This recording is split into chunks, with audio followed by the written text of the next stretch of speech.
పాపం జగన్మోహన్ రెడ్డి గారికి 5 ఏళ్ల తర్వాత తత్వం బోధపడింది. తాను అధికారంలో ఉన్నప్పుడు అసెంబ్లీ సమావేశాలకు వచ్చే తెలుగుదేశం పార్టీ నేతల పట్ల ఎలా వ్యవహరించారో, నాడు స్పీకర్‌గా ఉన్నటువంటి తమ్మినేని సీతారాం ఎలా వ్యవహరించాడో రాష్ట్రం మొత్తం చూసింది. ఈరోజు అసెంబ్లీ సమావేశాలు ఏదో ఒక వంకతో ఎగ్గొట్టాలని ఒక ప్రీ ప్లాన్డ్‌గా వచ్చారు. ఏంటది? ఏదో రాష్ట్రంలో జరుగుతున్న దాడుల మీద మాట్లాడాలన్నారు. ఓకే, కరెక్టే. రాష్ట్రంలో జరుగుతున్న ఇష్యూల మీద మాట్లాడాలి అనటంలో తప్పు లేదు. కానీ ఎందుకు దీని మీదే మేము మాట్లాడతాం, దీని గురించే మేము మాట్లాడతాం, ఇది మీరు మాట్లాడకపోతే మేము బయటికెళ్ళిపోతాం అని చెప్పి జగన్మోహన్ రెడ్డి ఎందుకు మాట్లాడుతున్నాడు అంటే, ఈ వంక పెట్టుకుని బయటికి వెళ్ళిపోవాలి. అందులో ఎల్లుండో ఎప్పుడో ఢిల్లీలో ధర్నా అన్నాడు కదా, ఒక రోజు ముందు వెళ్ళిపోయి అక్కడే ఉంటాడంట. అంటే ఇక్కడ అసెంబ్లీ సమావేశాలు ఎగ్గొట్టి నిజంగా నువ్వు ధర్నా చేయాలంటే అసెంబ్లీ సమావేశాలకు ముందు చేసి ఉండొచ్చు, లేదా అసెంబ్లీ సమావేశాల తర్వాత చేసి ఉండొచ్చు. కేవలం అసెంబ్లీ సమావేశాలు ఎగ్గొట్టడం కోసం జగన్మోహన్ రెడ్డి ఆడుతున్నటువంటి దొంగ నాటకం ఇది. రాష్ట్రం మొత్తానికి తెలిసిపోయింది. 2014 నుంచి 19 వరకు నువ్వు అసెంబ్లీకి వచ్చావా? రాలేదు కదా. ఓదార్పు యాత్ర పేరుతో రాష్ట్రం మొత్తం తిరిగావు. అంటే అసెంబ్లీలోకి వచ్చి ఎదుర్కొనే దమ్ము నీకు లేదు. ప్రజల్లోకి వెళ్ళి ఏ అబద్ధం చెప్పినా చెల్లుద్ది. అదే అసెంబ్లీలో ఉండి అబద్ధాలు చెప్తే నిలదీస్తారు గట్టిగా. నువ్వు ఇప్పుడు ఢిల్లీలో మాట్లాడాలి అనుకుంటున్న సమస్యను అసెంబ్లీలో కూడా మాట్లాడవచ్చు కదా. ఇంత చిన్న లాజిక్ ఎలా మిస్ అయ్యావు? నువ్వు ఢిల్లీలో మాట్లాడాలనుకున్న సమస్యనే అసెంబ్లీలో మాట్లాడు. పైగా గవర్నర్ గారికి ఏదైతే ప్రసంగం చేస్తున్నారో ఆ ప్రసంగానికి అడ్డు తగిలే ప్రయత్నం. గతంలో మీరు కూడా గవర్నర్ చేత మీ ఇష్టం వచ్చింది మాట్లాడించారు కదా. ఆ రోజు ఎప్పుడు నాడు ప్రతిపక్షంలో ఉన్నటువంటి తెలుగుదేశం పార్టీ అడ్డుపడలేదే, చంద్రబాబు గారు అడ్డుపడలేదే. ప్రసంగం అయిపోయిన తర్వాత అందులో అబద్ధాలు చెప్పించారని మాట్లాడి ఉండొచ్చు. కానీ ఇక్కడ గవర్నర్ గారు ప్రసంగమే సాగనివ్వట్లేదు. ఒక చేపల మార్కెట్ చేసేసారు. ఉన్నది 11 మంది, ఇటుపక్క 164 మంది ఉన్నారు. నువ్వు అన్నావు కదా, కళ్ళు పెద్ద చేసి చూస్తే ఎవడు భయపడటం, నేను తలుచుకుంటే ఏం జరుగుతుందో తెలిసి అన్నావు కదా. మరి ఈరోజు 164 మంది తలుచుకుంటే మీ 11 మంది పరిస్థితి ఏంటి?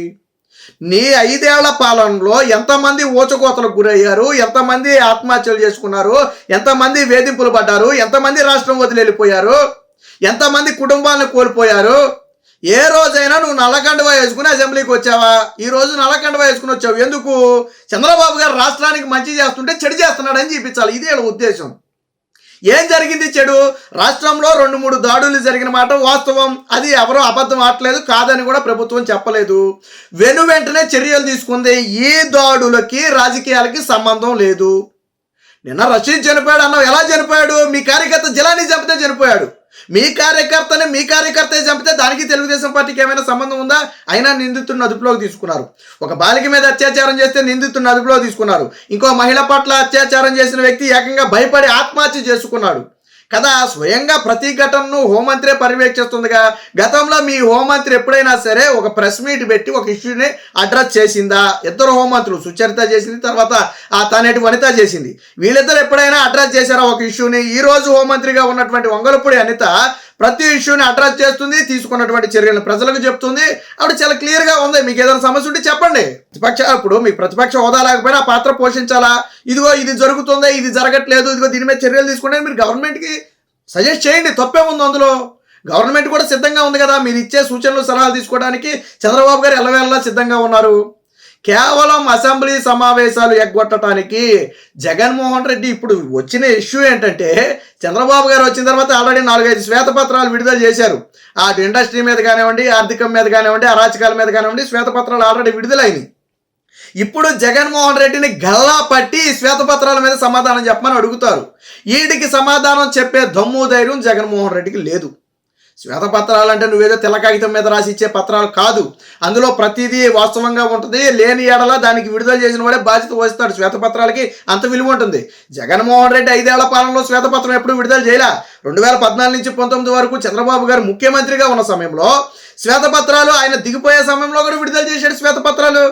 మరి జగన్మోహన్ రెడ్డి 5 ఏళ్ల పాలనలో ఎప్పుడైనా ఒక శ్వేతపత్రం విడుదల చేశాడా? విడుదల చేయలేదు. ఎందుకని అంటే విడుదల చేసే దమ్ము ధైర్యం లేదు. ఆయన చెప్పే అబద్ధాలే కదా. కేంద్రానికి ఆర్థిక లెక్కలు చెప్పండి అంటే ఈయన దొడ్డిదారిన కార్పొరేషన్ ముసుగులో తెచ్చిన మొత్తం హప్పులన్నీ కూడా మూసేసి కాగ్గునే సైతం బురిడి కొట్టించాడు. కంట్రోల్ అండ్ ఆడిటర్ జనరల్నే బురిడి కొట్టించినటువంటి మహామేధావి జగన్మోహన్ రెడ్డి. ఆ తెలివి లేకపోతేనే దొంగ సూట్ కేసు కంపెనీ సృష్టించి 43,000 కోట్ల రూపాయలు దోచేస్తావు అధికారికంగా. అనధికారికంగా 1,00,000 కోట్లు అన్నారు. సరే, అనధికారికంగా పక్కన పెట్టి 43,000 కోట్లు దోచావు కదా. నీ ఆస్తులు జప్తు చేశారు కదా, కేసులు నేటికి నడుస్తున్నాయి కదా. కాబట్టి జగన్మోహన్ రెడ్డి పైగా ఇందాక ఎవరో మధుసూదన్ రెడ్డి అని చెప్పి మధుసూదన్ రావు ఒక ఎస్ఐనో మరి సిఐనో బెదిరిస్తున్నాడు. నీకు కాకి యూనిఫామ్ ఇచ్చిందంట ప్రజలకు సేవ చేయటానికంట. నువ్వు అధికారంలో ఉన్నప్పుడు పోలీసులను ఎలాగ ఉపయోగించుకున్నావు? ఈరోజు పోలీసులు ఏం చేశారు? నీ చేతిలో ఉన్నటువంటి ప్లే కార్డును లాక్కున్నారు. నువ్వు అసెంబ్లీకి వెళ్తానంటే అడ్డుకోలా. గతంలో నీకు గుర్తుందో లేదో చంద్రబాబు గారిని, నారా లోకేష్ని అసెంబ్లీ గేటు బయట ఆపేసిన చరిత్ర నీది. ఈరోజు నిన్ను ఆపలా. నువ్వు ఆల్రెడీ చచ్చినపోవి, నిన్ను ఎందుకు ఆపుతారు? నువ్వు ఆల్రెడీ జగన్మోహన్ రెడ్డి అనే వ్యక్తి చచ్చినపోం. 11 సీట్లు ఇచ్చి ప్రజలే సాగుకొట్టి చెవులు మూసారు. నేను 2 నెలలు కూడా అవలా ఇంకా. కానీ నిన్ను ఆపలా. నువ్వు ఈ వంక మీద అసెంబ్లీలో అల్లర్లు సృష్టించడం కోసం ఏదైతే ప్లే కార్డులు పట్టుకుని లోనకు వెళ్లే ప్రయత్నం చేశావో ఆ ప్లే కార్డులను ఆపారు. అవును, ఎస్, అసెంబ్లీలోకి ప్లే కార్డులు తీసుకెళ్ళకూడదని ఒక నిబంధన ఉంది, దానికోసం అడ్డుకున్నారు. గతంలో నువ్వు మనుషుల్ని అసెంబ్లీలోకి వెళ్ళనవలేదు కదా. జగన్మోహన్ రెడ్డి ఏంటంటే మొదటి రోజు అసెంబ్లీకి వెళ్లకుండా పారిపోతే ఢిల్లీ మరి పారిపోయాడు అంటారని మొదటి రోజు అసెంబ్లీ సమావేశాలకు వెళ్ళినట్టుగా డ్రామా ఆడి, ఇదిగో తెలుగుదేశం పార్టీ మేము అడిగిన విషయం మీద మాట్లాడటానికి ఒప్పుకోలేదని మేము బయటకు వచ్చామని చెప్పి ఢిల్లీ పారిపోవాలి. ఇది జగన్మోహన్ రెడ్డి ప్లాన్. రాష్ట్ర ప్రజలు అన్నీ చూస్తున్నారు.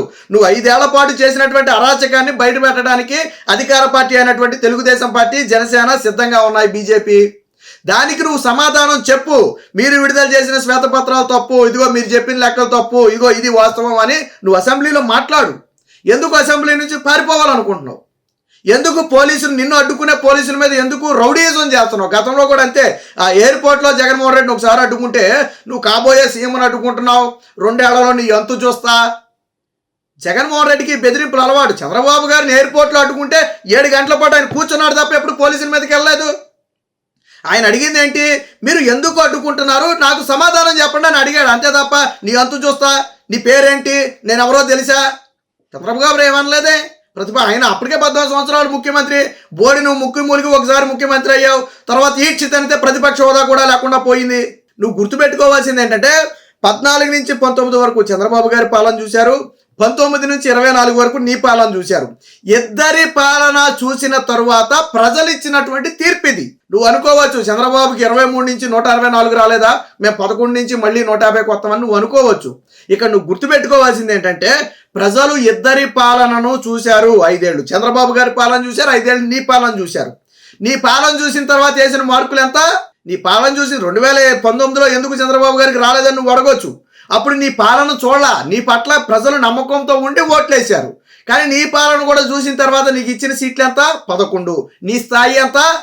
ఒక ఆఫ్టర్ ఆల్ ఎమ్మెల్యేవి. ముఖ్యమంత్రి స్థాయి నుంచి పులివెందుల పులి నుంచి ఈరోజు ఆఫ్టర్ ఆల్ ఎమ్మెల్యే. ప్రతిపక్ష హోదా కూడా లేదు నీకు.